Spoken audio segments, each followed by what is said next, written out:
golek ana galing kangkung. Nah, kangkung niku bolong. Gali wonten pundi? Nah, rak mboten wonten gali to. Lah ingkang dipun sebat galing kangkung menika golek ana uripmu.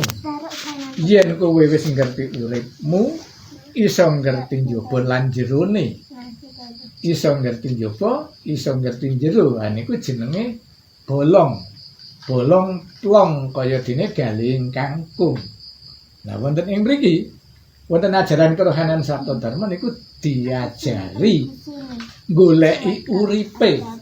Sing jeneng urip ki kaya ngopo? Yo aku kok marai nesu wae, sing marai nesu ki kaya apa? Yo sing marai doyan mangan entek akeh ki kaya apa? Lah niki diwajibake digoleki. Ngerti yo uripmu.